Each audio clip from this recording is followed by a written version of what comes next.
welcome to Reader Lounge. I'm your host, Breanna Derrick, and thank you so much for tuning into the second episode of Reader Lounge. Today we are going to be interviewing Mr. Les, so without further ado, let's get into the video. Hello, Mr. Les. How are you today? Good. How are you doing, Breanna?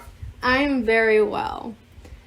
So, this is a podcast called Reader Lounge, and it is for students to get familiarized with their teachers and feel more comfortable in their classrooms. So, my first question for you would be, why did you decide to become a teacher? I guess it will go to my ninth grade history teacher when I was in high school. I liked him. It was called Mr. Demmel. He was a great teacher. Although I find it funny, though, when it was track time, he kind of put the teacher second versus to his role as a track coach. But overall, I really enjoyed him.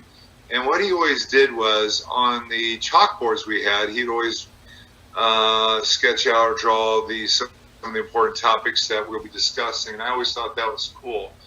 And I just found a niche with teaching. I thought that was my calling card at that age, and I never questioned that from that point on. And that was something I always wanted to do. And just to see what teachers did and what he did and what other ones. I had some other great teachers, and I had great professors in college as well.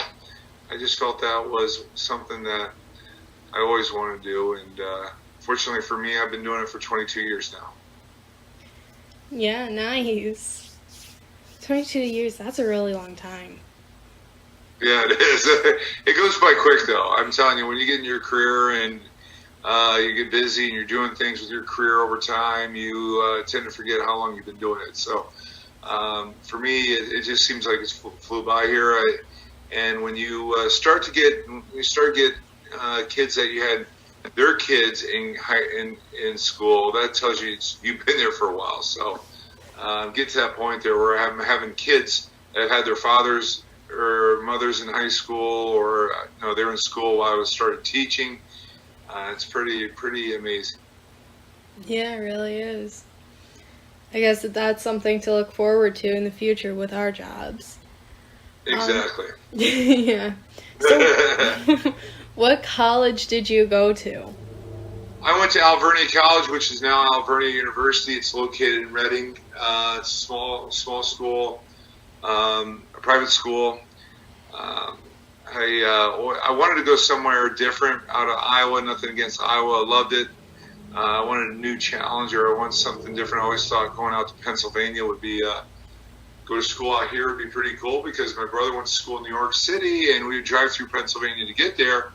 And I just thought this state was neat. And then I did some research and investigating, and then I decided, and I went to Alvernia College. So it was a great decision. I'm blessed, and I'm still connected to the university to this day.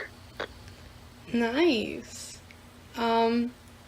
So was that your top pick? Like, was that your first pick college? Yeah, I think so. I mean, they gave me like a scholarship, so that kind of cut my tuition in half, which was good. And I think about this tuition today compared to schools back then to now, it's changed quite a bit. It's gotten a little bit more expensive, but yeah, the big reason was it was a small school. I wanted to. I felt like I wasn't just a number. And again, people's interests change. It doesn't mean if you go to a bigger school, there's nothing wrong with that. There's a lot of opportunities at bigger schools, but for me, I wanted to go to a small school, and that shared kind of like my beliefs and my values, and I felt Alvernia College and now Alvernia University was the best fit for me. Nice. So your specialty was American history, right? Yeah, social studies. Yep. Okay, that's what I thought. So yeah, what got me? I mean, that was my history is my favorite subject. American history, I love it. I like world history too, but American history would be my number one. topic there. I've taught psychology, teaching global studies, econ. I've taught global studies before, econ. This is my first year teaching, which I enjoy doing it, and I enjoy having the students, my seniors in class. It's pretty cool to teach seniors, and I understand some of them do have senioritis, or most of them do, and you go with the flow, and you go from there. So, but my favorite subject has to be American history. Alrighty. So what is your favorite part of class? Like, you used to do bell ringers, didn't you? And I still do, yeah. Yeah. Is that your favorite part, or is it the lecture? Well, you know what? I try to mix it up with everything there. I don't want to lecture 45 minutes. Obviously, that doesn't serve a purpose for all learners. I try to mix it up a little bit. I like the bell ringers, and I've kind of adapted my teaching over time. I like the bell ringers. Kind of gets the class going a little bit. Gets me organized while they're doing something while I'm taking attendance. But I like discussing things, sharing stories, and incorporating different things in my lessons. So. I try to avoid. I don't ever lecture for 30 minutes. Depending on the subject, depending on the topic, 10 to 15 minutes. That's the most I do with lecture. And then I like to do a little reading or bell ringer or other activities in class to try to keep students engaged. Yeah, I remember.